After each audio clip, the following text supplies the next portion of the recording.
Ethics versus Morality as a school counselor in today's public schools, a Malcolm Heron production. School counselors are faced with a number of ethical and moral decisions when dealing with students, parents, and coworkers. The decisions they make not only affect their lives, but those decisions affect the lives of many others.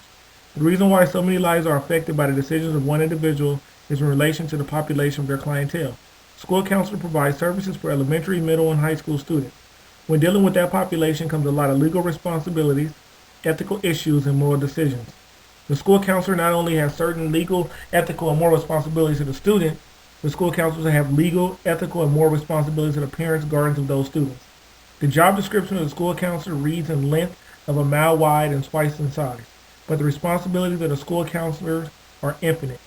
To ensure that they are making the best possible decisions for the life of someone else, the school counselor has to be self-aware of who they are as a person, so their values, fears, issues, defenses, vulnerabilities, and inadequacies as a person doesn't affect their therapeutic work.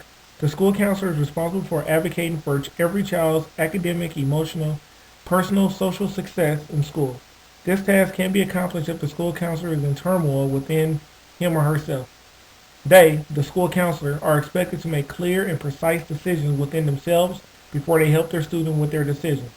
Some of these issues they can cause conflict within the school counselors are the legal issues that impact their job, their lives, ethical decisions, moral standards, moral values, religion, and faith as a person.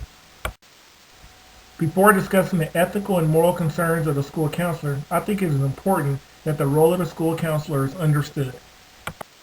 A professional role is to identify a philosophy based on school counseling theory and research evidence-based practice that recognizes the need for all students to benefit from school counseling programs. A professional school counselor analyzes outcome data to guide future actions and improve future results for all students. A professional school counselors create a mission statement supporting the school's mission and collaborate with other individuals and organizations to promote all students' academic, career, and personal social development. They also create results reports that demonstrate immediate, intermediate, and long-range effectiveness of comprehensive school counseling programs. The professional school counselors analyze outcome data to guide future actions and improve future results for all students. Not just one, not just two, but for all students that they work with individually and that they work with within the school. Now that we've understood the role of a school counselor, let's shift our focus to the ethical concerns in school counseling. Since as a school counselor, you will be dealing with a number of ethical decisions, not weekly, not monthly, not yearly, not daily, but hourly. The purpose of the ACA Code of Ethics is to clarify the nature of the ethical responsibilities held in common, support the mission of the association, establish principles that define ethical behavior and best practice, serve as an ethical guide designed to assist members in contracting a professional course of action that best serves those utilizing counseling services and best promotes the values of the counseling profession, and to serve as the basis for processing ethical complaints and inquiries initiated against members of the association. ACA Code of Ethics is the American Counseling Association. The American Counseling Association is the basis for all counselors when making ethical decisions. The ethical responsibility of the school counselor does not vary throughout schools, school districts, or states. The school counselor is ethically responsible to the student, to the parent, and to the school. Those responsibilities of the school counselor are important because the counselor plays a key role in the student's decision-making process.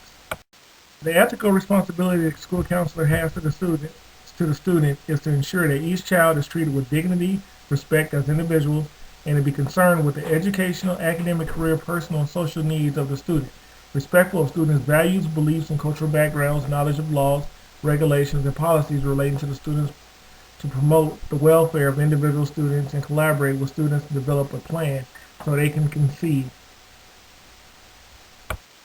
The school counselor may feel as if they have a stronger ethical responsibility to the student because they deal with the student one-on-one and they see the student more often.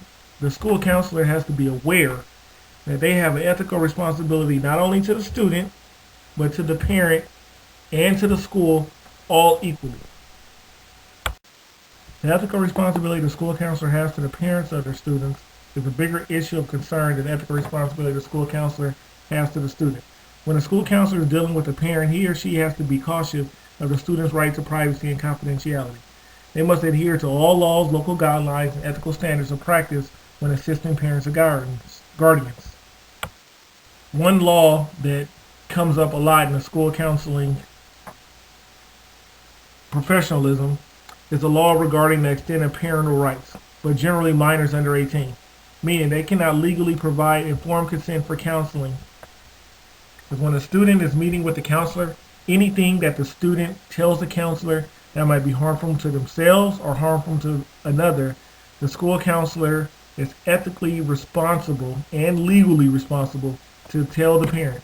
For instance, if a child or a student tells the school counselor that his girlfriend is pregnant and that they're going to take he's going to take his girlfriend to go get an abortion.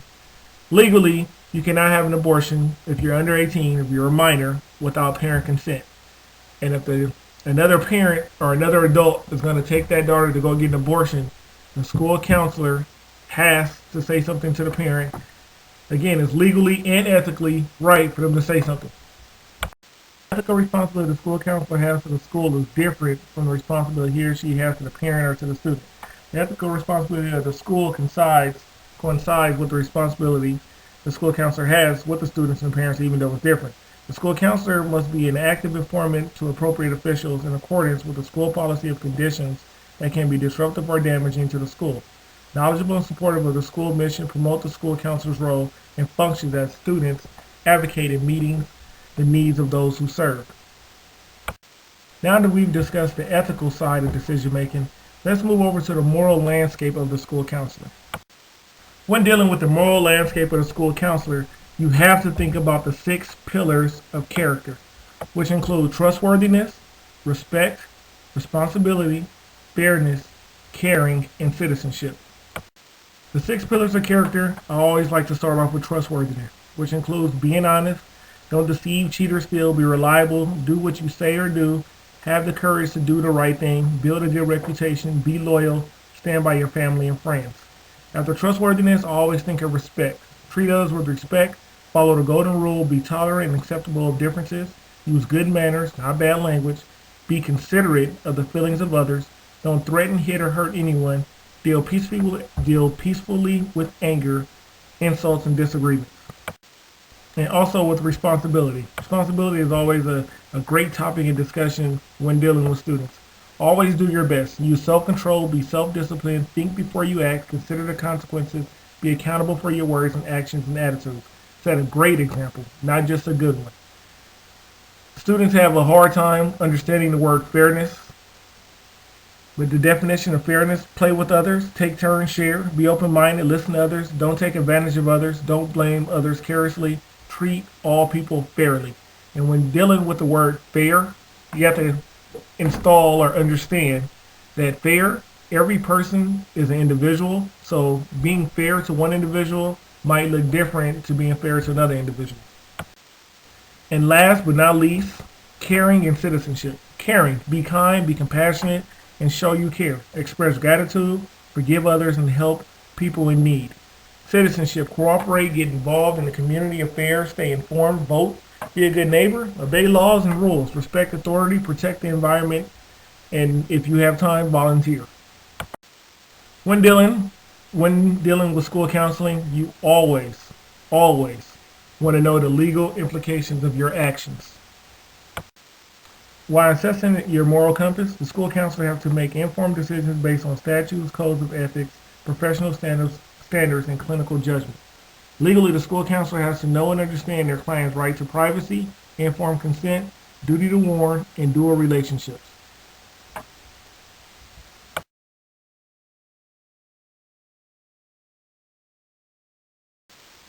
Always a topic of interest in normal conversation, between friends, between family, and definitely in public schools, religion and faith. So how does your religion and faith play an effect when being a school counselor? One of the duties as a school counselor is to help students make decisions. As a person, school counselors make ethical decisions based on code of ethics, and they make moral decisions based on something in their life. Morally, the school counselor can follow the 4 stages of moral decision making: moral intensity, moral recognition, moral judgment, and moral intention. The school counselor does not condone or engage in discrimination based on age, culture, disability, ethnicity, race, religion, spirituality, gender, gender identity, sexual orientation, marital status, partnership, language preference, socioeconomic status, or any basis prescribed by law.